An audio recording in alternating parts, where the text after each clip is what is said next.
Là, le coin salon-cuisine, très pratique. Petit, mais pratique. Francis et Véronique attendent dans ce mobil-home depuis l'hiver dernier que leur nouvelle maison soit construite. Avec le confinement, les travaux ont pris du retard. Les voici coincés dans 30 mètres carrés encore pour plusieurs mois, sans pouvoir sortir pour leur activité professionnelle. C'est un peu compliqué, bon, c'est un peu habitué maintenant. Oui, on s'y habitue, oui. Mais bon, pas d'espace. Ménage, comme vous voyez, est très vite fait. Il n'y a pas de jardin, il n'y a pas de bricole, on peut pas bricoler, on n'est pas chez nous. Ben voilà, oui.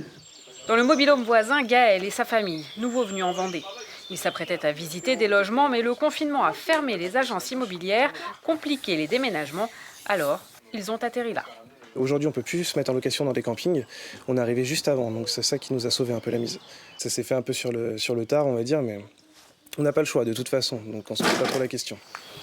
Dans ce camping, une quinzaine de bungalows sont occupés. Des situations d'urgence, des travailleurs venus parfois de l'étranger. Aucun espace commun, sauf la laverie, désinfectée 3 fois par jour. Pour Philippe, le propriétaire, c'est une manière de sauver l'année, car il ne croit pas à une réouverture cet été. Je suis sûr que la partie camping traditionnelle, ce sera zéro. Parce que je ne sais pas comment gérer les blocs sanitaires.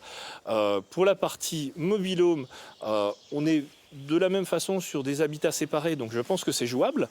On aura de la même façon que la partie lingerie. Il reste toute la partie festive, la partie aquatique et tout ça, où là, en effet, pour le moment, je n'ai pas de réponse. Donc je ne sais pas si l'eau d'une piscine traitée normalement dans les normes actuelles tue le Covid ou ne le tue pas. Donc par là même, pour moi, je ne peux pas faire rentrer qui que ce soit dans cette piscine tant que je ne suis pas sûr de ça. Philippe n'a que peu de dettes sur le camping. Ses clients sont au milieu des arbres. Une situation en suspens. Ici, tout le monde s'estime chanceux en comptant sur un rapide retour à la normale.